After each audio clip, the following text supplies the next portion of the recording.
Hello,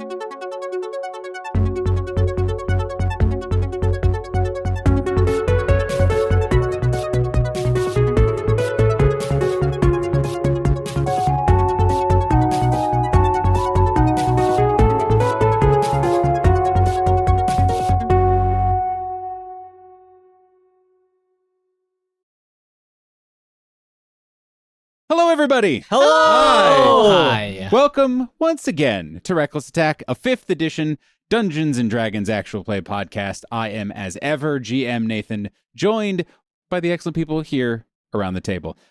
Before we go into introductions, this is our first session for a couple weeks. In a hot minute. In a hot minute, just bit. travel and life and just nonsense piled upon nonsense. But we are back, and man, it's just it's nice. Actually, our last recording was actually a little over a month ago. Which is nice. Horrifying. Yeah. But also, hooray, 2 episodes a month. Sorry, everybody. Yeah, right. This is the what happens sometimes. Yep. But just saying, it's nice. It's nice to be here. It's nice to be Good here. to be back, see friends again, play D&D. Turns out having a microphone right in front of my face, it's some sort of kind of like ingrained instinct in me to be like, oh, this is nice. Yeah, fun it's comforting. Fun times are about to happen. Right? I've been Pavloved into being like, yes, friendship. That was the name I was struggling with. My brain kept saying like Oedipus. Yeah. And it's like, no, Nathan, not that one. I know what that is, and it's not this. It is definitely aggressively not this, especially as we're talking about, microphones, which are shaped like phalluses. Don't get me started, Freud, blah, blah, blah. That just reminded me of a great Robin Williams joke, but we can go over that later. That'll be in the bonus. Save it for the Patreon. Exactly. But all of these lovely people who I am excited to be rolling the bones with once more, starting with the individual to my right. Hi, everyone. My name is Steve, and I am playing Sylve Asterlin. the Dragonborn monk, who is in a ghost city, walking around trying to not get into trouble with guards that may or may not have been dead for decades. Yeah. Good times. I appreciate that you really just cut to it, where it's like, Self could be, he's feeling these ways or blah, blah, blah, and ruminating on what is mortality after all, and do we indeed have souls? But it's like, no, actually, I'm thinking a lot about where the fuck I am because it's fucked up. And to my right, Hi, everyone. I'm David, and I play Kaskrin Brightmane, a Dwarven sorcerer. And Kaskrin is, outside of being, kicked in the stomach and, having a bad time here, he is internally delighted that he finally got to cast a spell with the subtle meta magic. Yeah. I got all these new fun Citadel abilities, and let's use them. Let's use them. Because when I picture Cass, the rock dwarf, Right. Subtle is the first word that comes to my head. But also, in a general sense, nobody uses the subtle meta magic, which, for good reason, doesn't really do that much. But, when it works, for, the 5 spells it works for, it's the best thing ever. Absolutely. You would have been in a lot more trouble if you had not had a subtle spell ready. Yeah, so I'm just very internally, David is very happy about that. And to my right. Hi everyone, I'm Jonathan, and I play Checkers, the Grung Druid, and his trusty frog pals, Mango and Junior. And I'm just having a great time in the city of Narhasur. I mean, there's been some ups and downs, some bumps in the road, but we're exploring a cool old ghost city that no one has seen for decades. We're getting to make all kinds of cool ghostly friends that may or may not be friends. And we're on our way to a giant obelisk and finally getting the chance to climb the tallest point in all of Narhasur. Probably the tallest point In all of Rixia. Rixia. In all of Rixia, actually. Just about. Checker's dream come true. You got to be a sky pirate, and now you got to climb the tallest building in the world. What a day. Yeah, what a day. And to my right. Hi, everyone. I'm Sophie, and I play Valeska Carter, the human cleric of the Arcana domain. And I, Sophie, has assembled all of my dice because our last session, I rolled all of the natural ones. Yes. And so I have assembled all of my sets of dice. And then Valeska is really just torn between, wow, this is really cool. How could this be happening? What's the arcane reasoning behind it? And oh, dear God, I just threw up everything because a pack of these ghosts walked through me. And that was the most horrible experience I've ever had. As we proceed, do please remember several of your characters have recently vomited. Yeah. I also appreciate that it has been a full month and you are scarred. Yeah. No, I need to fix this. Yes. everyone, we're in a fucking ghost city, and isn't that pretty neat? And by neat, I mean like actively harmful to your corporeal beings, but cool, flavorful. Certainly, it's a new experience for you all, and really for pretty much anyone on the surface of Rixia. You are in Narhasur, the presumed absolutely obliterated former capital and seat of power of the Pentarchy. You are trying your best to find your way through the streets safely of this barely there, barely corporeal, but still, tangible city, and the spirits that are still lingering there to get to a huge obelisk that is in the middle of this city. So we are doing kind of an adjusted little skill challenge here, which has in fact been adjusted since we last played it. Just because I was telling everyone this ahead of time, I had this really, I felt pretty solid system going in. It was something I had come up with, and I had some clear kind of ebbs and flows and paths forward of how it was all going to work.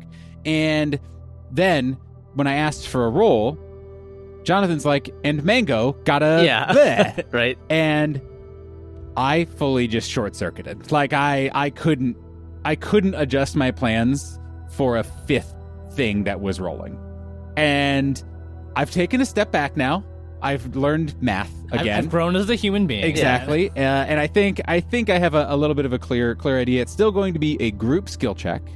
We are filling out a classic clock as popularized by Blades in the Dark and in a bazillion different other systems, just to kind of track your guys' progress. And certainly there is a real threat of violence to you guys, both from the kind of semi-sentient ghosts that are still here living out whatever day they think they're living out here, but also the less corporeal and much more aggressive ghosts that seem to just swarm whenever they notice something maybe out of the ordinary, or just notice the fact that there are living beings among them. And they take lots of fun little swipes, and it doesn't feel nice. But all that to be said, I'm still tracking how much time you're spending here for GM reasons. How far would you say we are from the tower? Like, we've crossed a random kind of like mid-street checkpoint, but we haven't crossed in like the threshold of the Obelisk Plaza or anything. Correct. You're still probably, I'd say you're almost halfway there based off of the clock.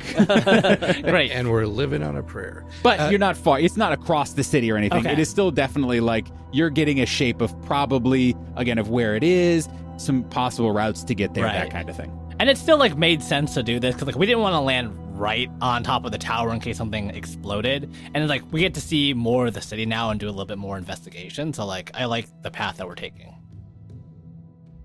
Is this something where we want to stay on the ground, or should we look at maybe if there's several buildings that are all together, we could climb up to go rooftop to rooftop?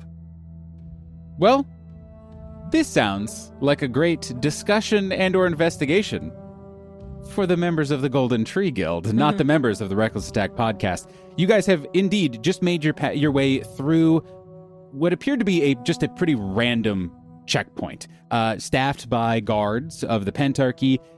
You have made your way through. You guys are still on a major thoroughfare, which, is good. They are wide, people are moving through, but also things might notice you out here. So as Checkers is on top of one of these buildings, he's been looking ahead, trying to keep an eye out for maybe an easier path for the group.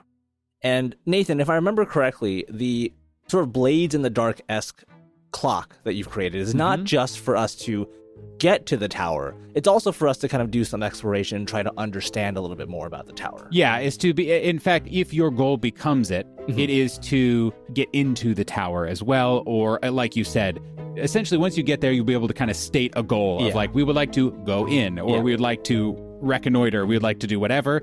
And that will kind of unlock a new subsection of the clock, if you will. A mini clock. Exactly. Clock within a clock. And you've also mentioned to us that Narhasur is kind of like Agmar Plus. It's a much bigger, much messier version of Agmar. But it's also kind of like ancient Rome in a way.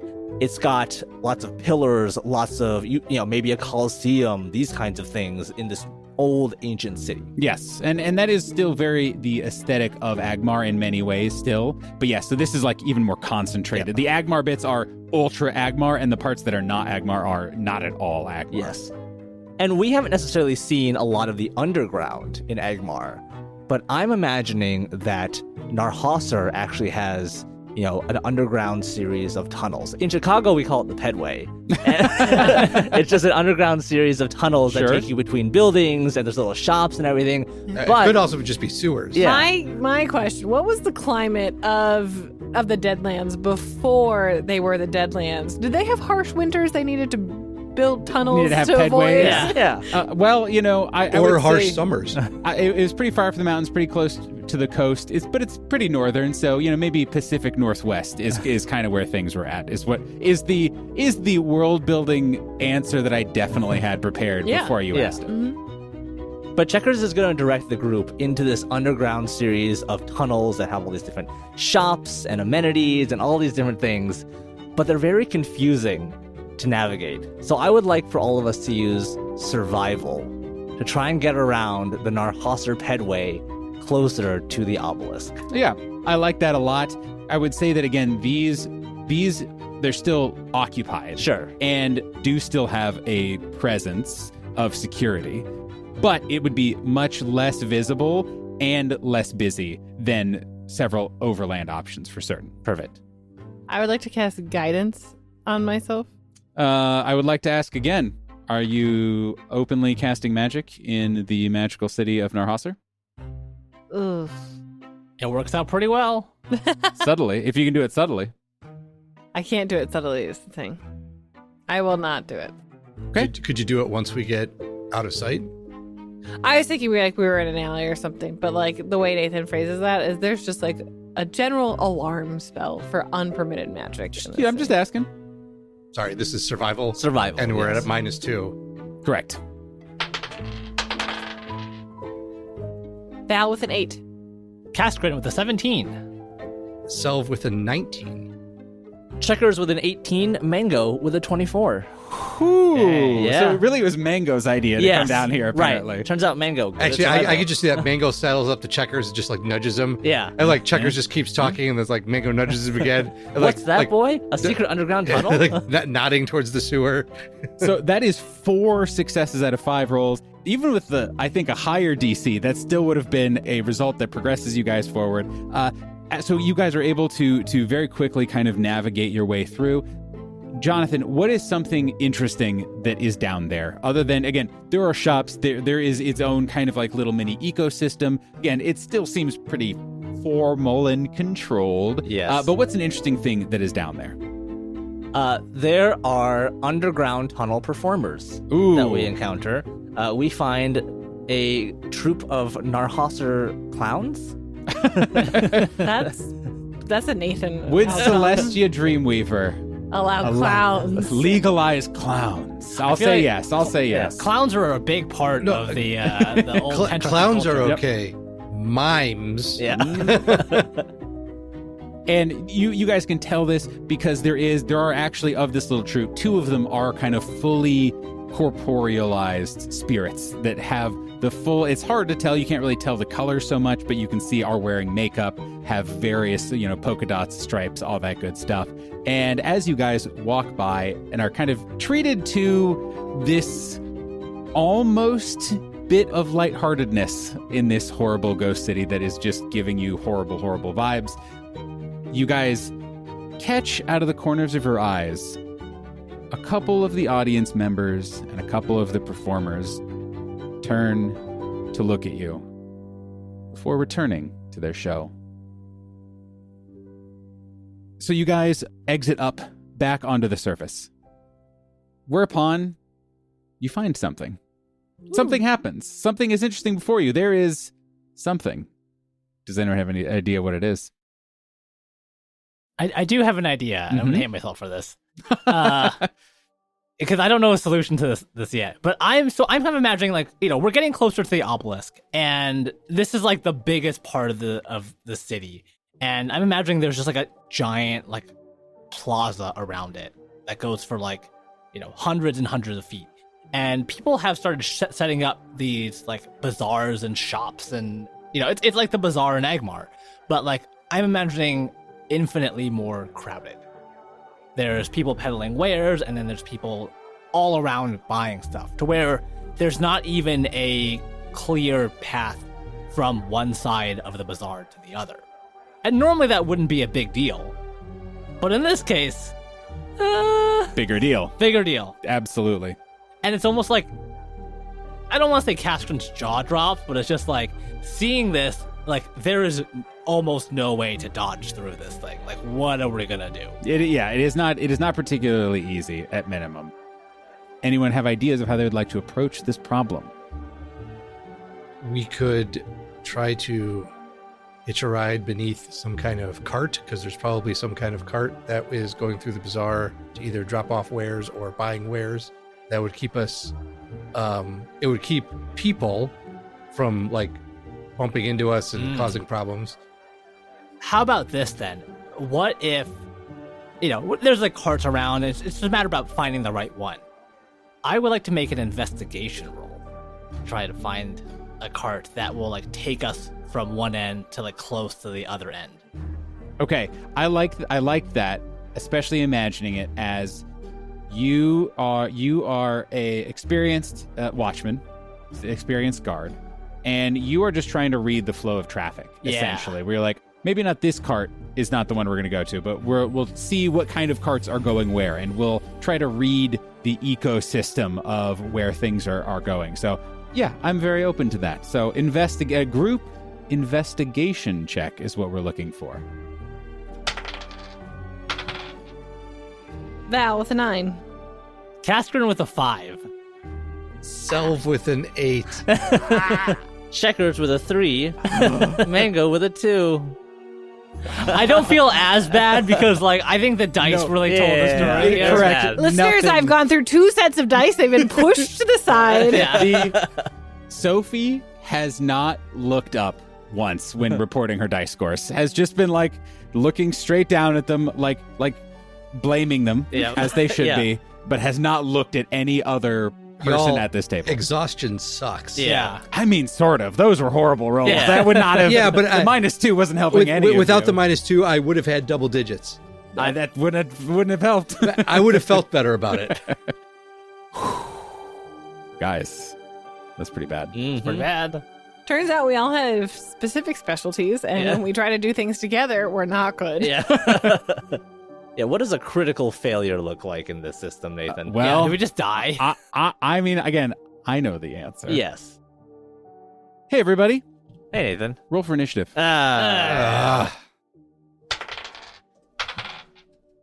Natural 1. Guess you're not the only one, Nathan. Oh no. Yeah. Down here with me, Ah. I see. Pull me down to the dirt. 15 or higher. Val was 15. Hey. Oh, wait. No, I rolled a 15. Never mind. 15 or higher. It is an inclusive. -2, 2. Nathan. Oh. Oh. So no one. No one. Any double digits? 13. Selv with an 11. Checkers with an 8. What do you have, David? Kaskrin with a 2. Yikes-a-roni. Yeah. David, Yeah. please take a moment No. and describe how this plan catastrophically fails. We find a cart that we think it's going to go through all the way. Like, it's got to make its last stop at the very edge. It's carrying exotic vases. Yeah, from- right. And obviously, you've seen Yeah. that the vase store is right over there, right next to from the where tower. Checker scouted. Yeah, there's only one extent. And there might Yeah. even be big enough for some of us to hide in. Yeah. True. And so we all crowd in. But there's just like a pebble on the road that gets jostled, and it sets off this chain reaction where the cart stumbles, and then Kaskrin stumbles, pushes into Val, pushes into Checkers, then finally Selv. and then Sel just sets off this domino of all these vases, breaking the whole thing, alerting everyone in the nearby area, and then inexplicably we all tumble out of the cart. Right into the feet of like a platoon of guards. Yes. So you're saying that you're starting in difficult terrain. Got it. Is Great. what I- yeah, okay. yeah. Good to hear. As the vase dust clears, the first thing you guys immediately pick up is that there are several voices that are kind of crying out. It's like, oh, what's happening? What's that? Just voices in the crowd. But then you notice the semi-corporeal spirits whose faces all turn and look at the 5 fresh, living beings that have apparently entered into their midst, and they all start jogging at you. So I'm going to tell you all, you can run. This is not necessarily a sit around and wail type of combat, because you all are surrounded. Dozens of these spirits are converging upon you. Again, imagine zombie apocalypse, kind of fast zombies coming at you. I'll tell you, keeping them off your back might be nice. You can do enough damage as you're moving to slow them down, or you can just book it. You don't know how long, and I'm not going to tell you how far you have to go. But all you know is you have to make your choice right now, because you all are, what's the word? Beset.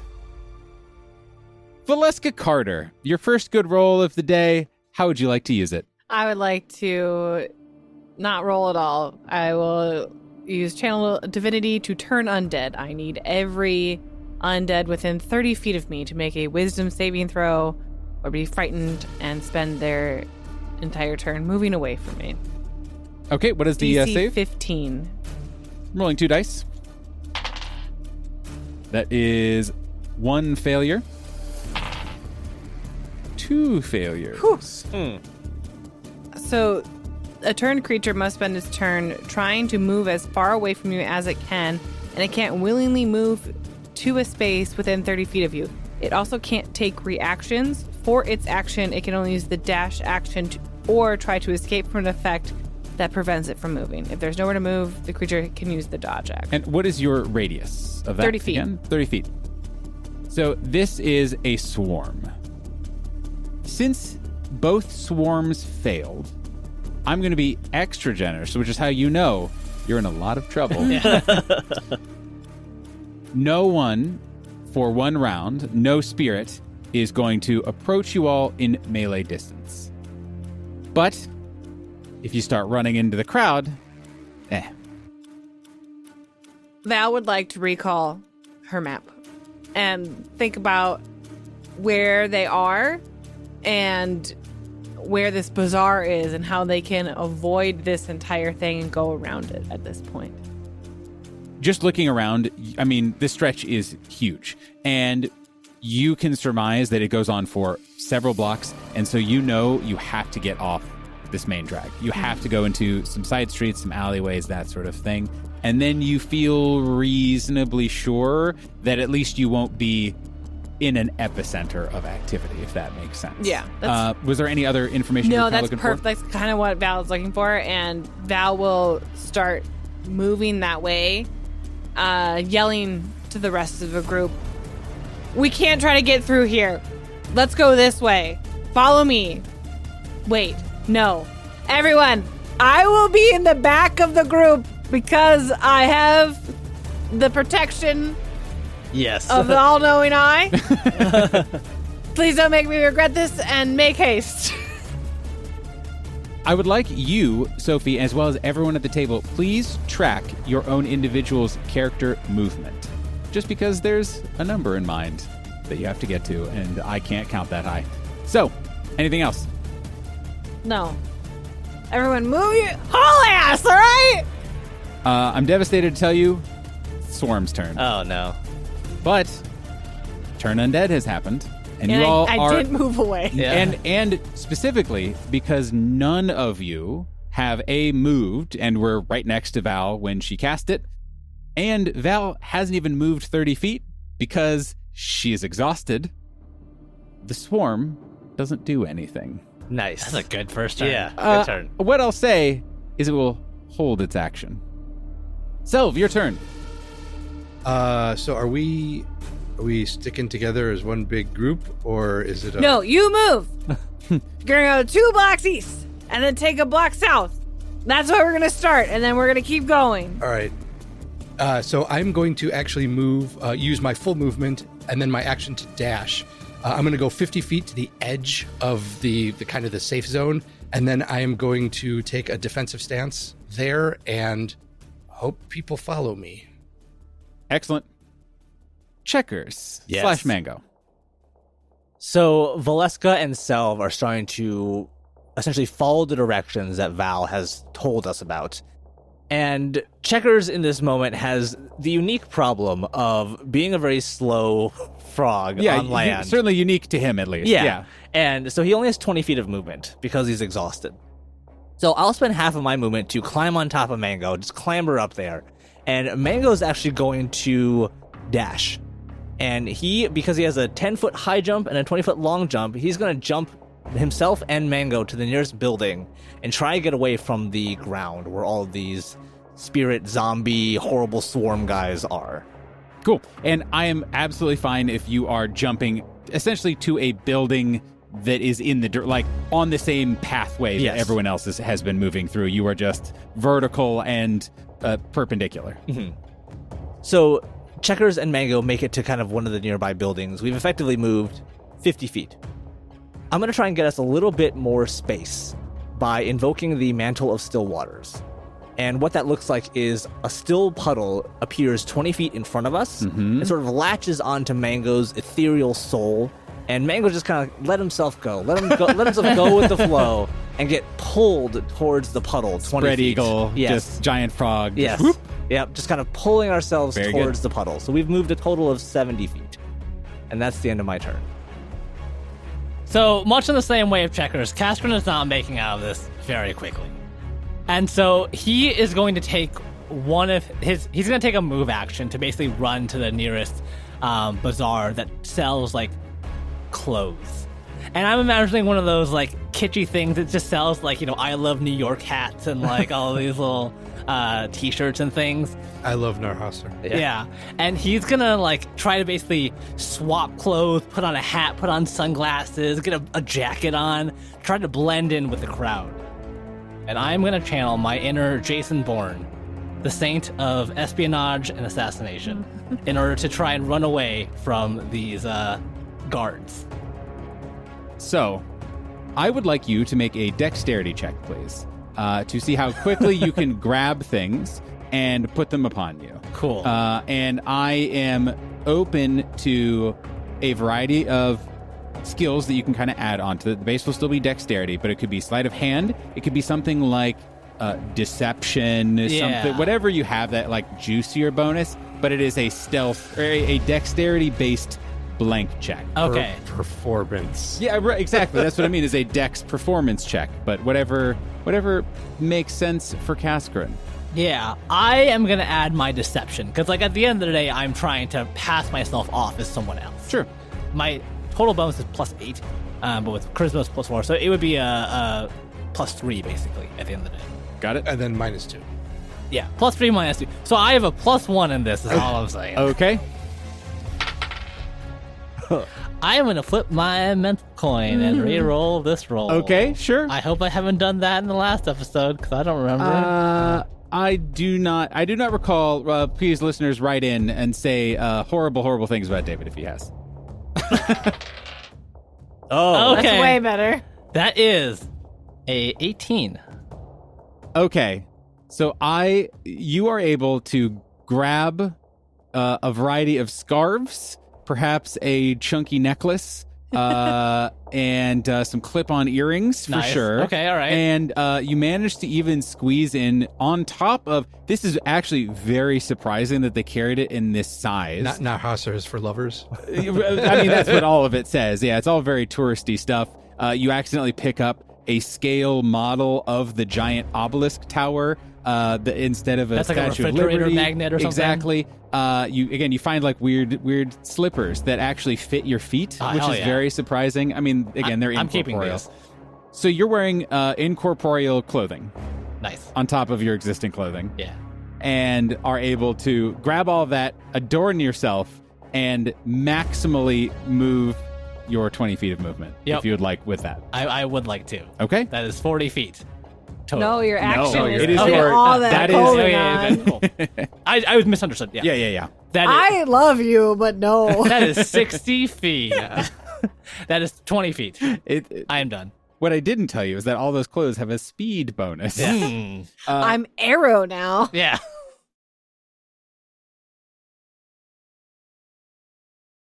And now, a word from our sponsor.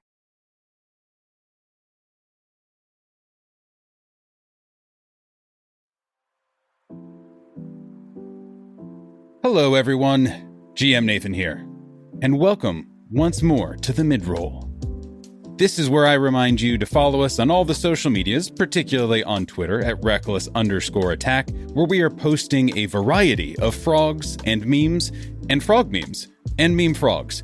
You can find all our socials by visiting our website at recklessattack.com, and much more. If you like us, consider supporting us on Patreon. It's one of the best ways to help us grow and improve the show.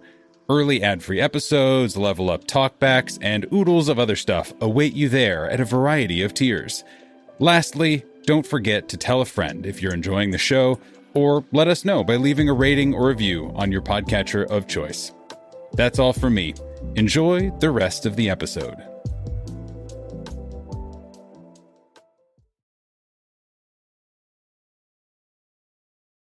Top of the order, Valeska Carter.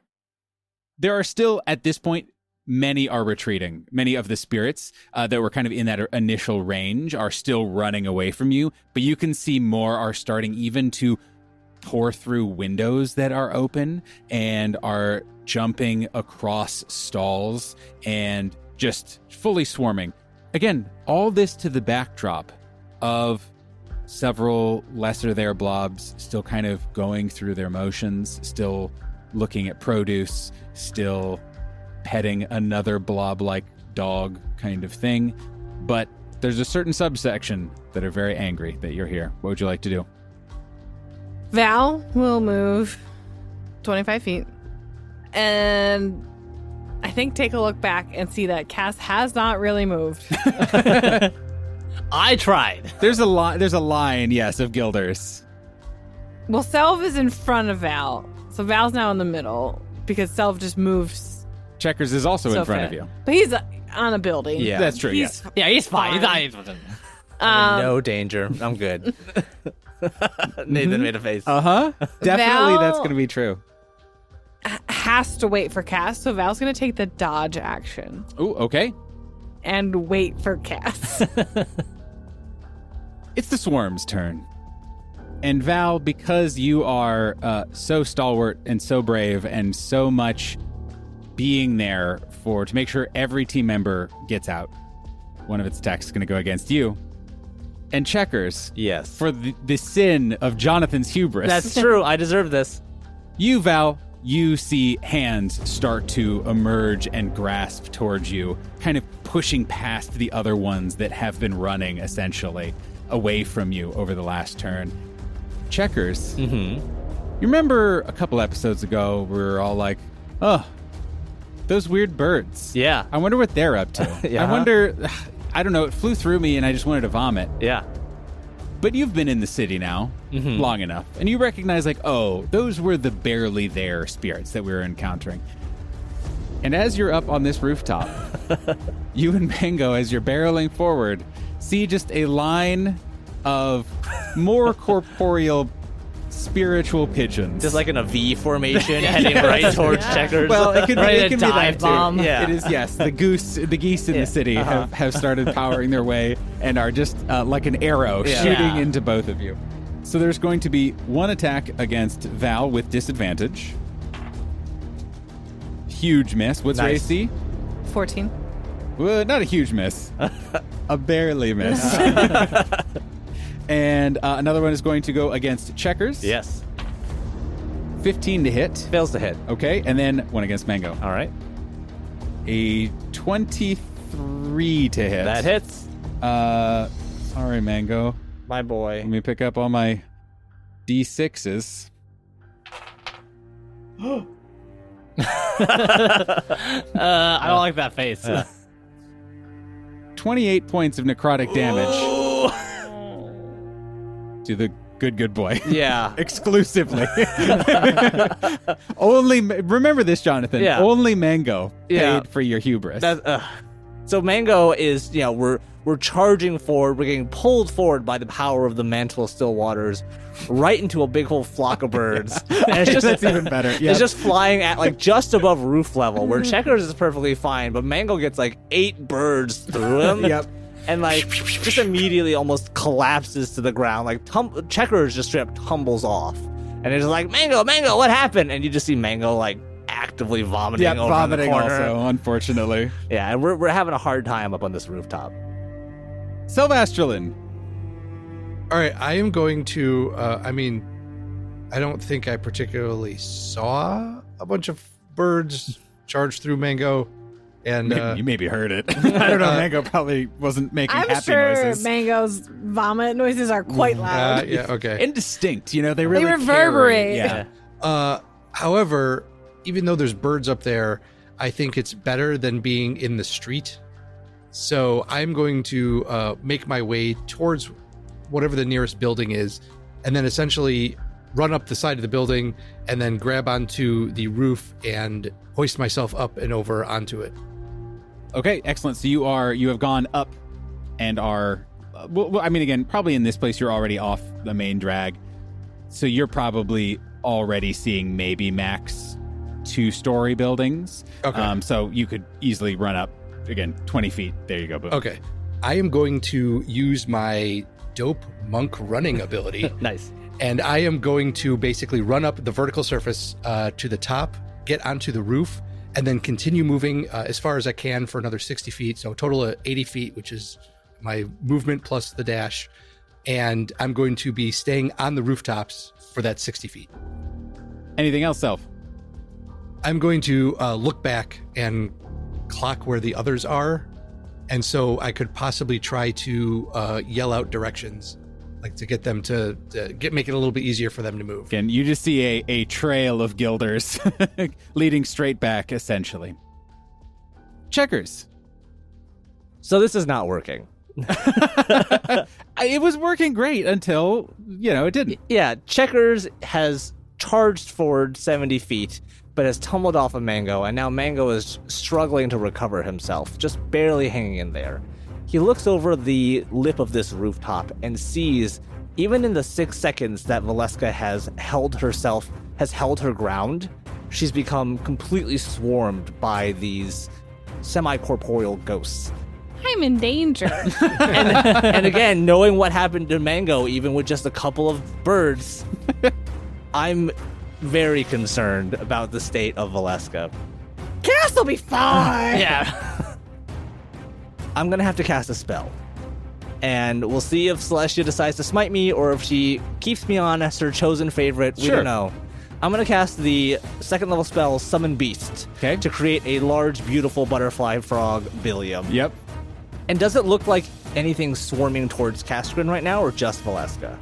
Oh, everyone's being swarmed except literally, as per usual, Selvastralin. Right. Okay. So Billiam just kind of appears out of nowhere above you and rolls out this large muscular tongue, waiting for Valeska to grab it. Val immediately wraps herself in it. She's like, okay. This is the... And Checkers cries out, Val, come with me if you want to live! As Chopper Billiam sounds. gets airlifted up, Billiam dashes, and he and Valeska go flying forward down the street 90 feet. Damn. Ooh. Wow.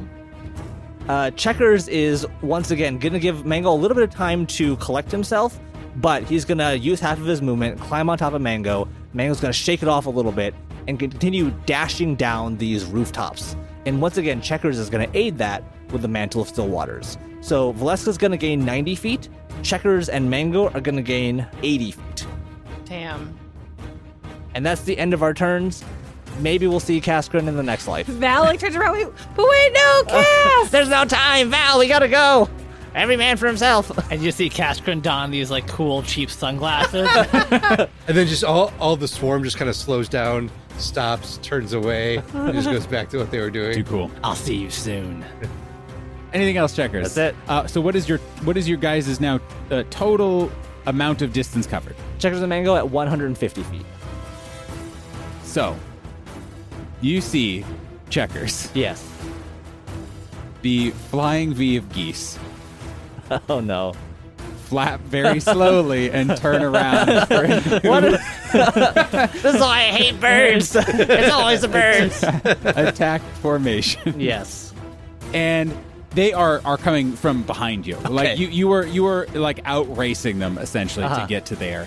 And as you are hurtling forward with essentially as much magic as you can layer on yourself and those around you, you get approximately to the 150 feet mark. Okay. And the flying V of death just kind of glides over top of you Oh wow. and goes flying around up in the sky above. It's the swarm's turn. Ugh. And there really aren't too many options yet at this point. I guess I could have had the birds turn around and go attack Selv, but it was a frog on bird, Yeah. kind of standoff. That's not Selv's battle to fight. Selv, what I will say is you are up top on the roof, and you don't see anything at this point immediately in your vicinity, but you can see in some of the buildings around you, spirits start to climb up towards the roofs.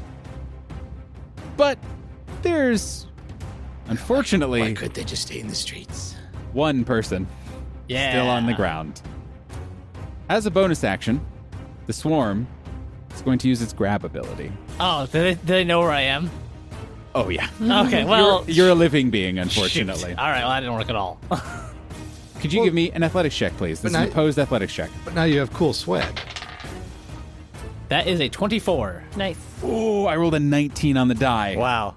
I rolled a 23. Oh, yeah. Nice. Hell yeah. So hand upon hand upon hand, all reach out and grasp at you. Cool.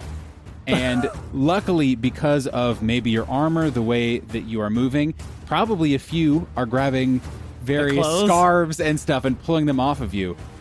You can feel the hands passing through your armor and touching your skin and sending those familiar nausea-inducing feelings through your body.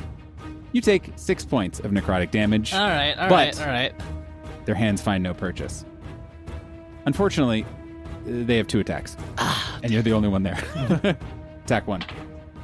Natural 20. Oh. Jesus. Haven't had a good GM natural 20 in a while.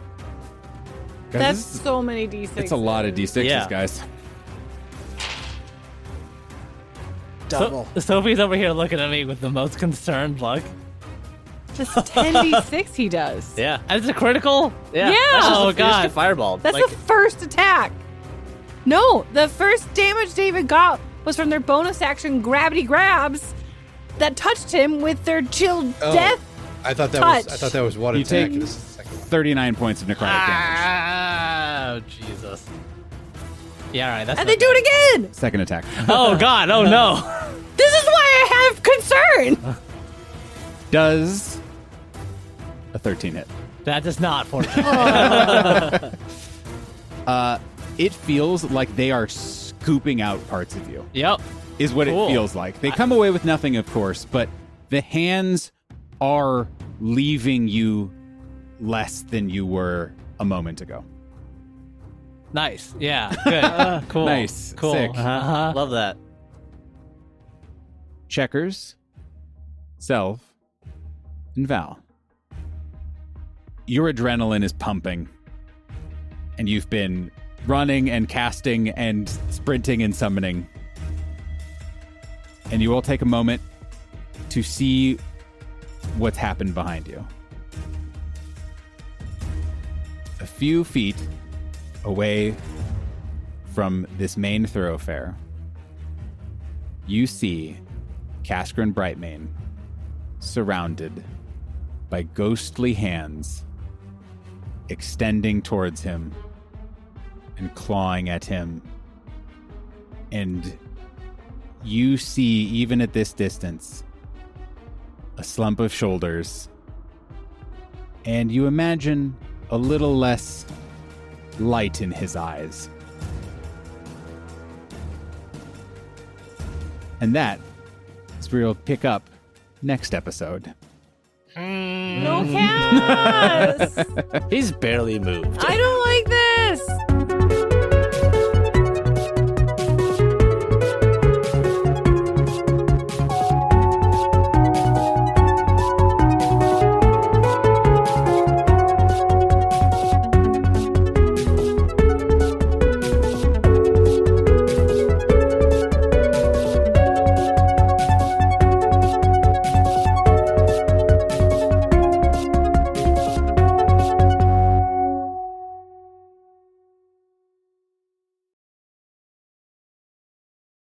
I would like to reiterate, I'm on a rooftop. No, I don't know. We'll figure it out. I'm on a boat. Everybody look at me because I'm sailing on a boat. Never felt so old in my life. That's like 10 years old at this point. More than that. I'm so sorry to tell you. Okay. Came out in like 1998. Ah, jeez. I'm on a boat? No, Nah, it's just- That was pre-Y2K. What are Yeah, you talking right. about? This was like early 60s memes. Right. And then we had 40 years of deep fried memes, and Yeah. now we're here. Yeah, right. 2009. Hmm. The last good year. Yeah. 16 years. Don't tell me the actual numbers, Yeah. Steve. That- Let me live in that- ignorance. Yeah. That song is old enough to drive. Yeah.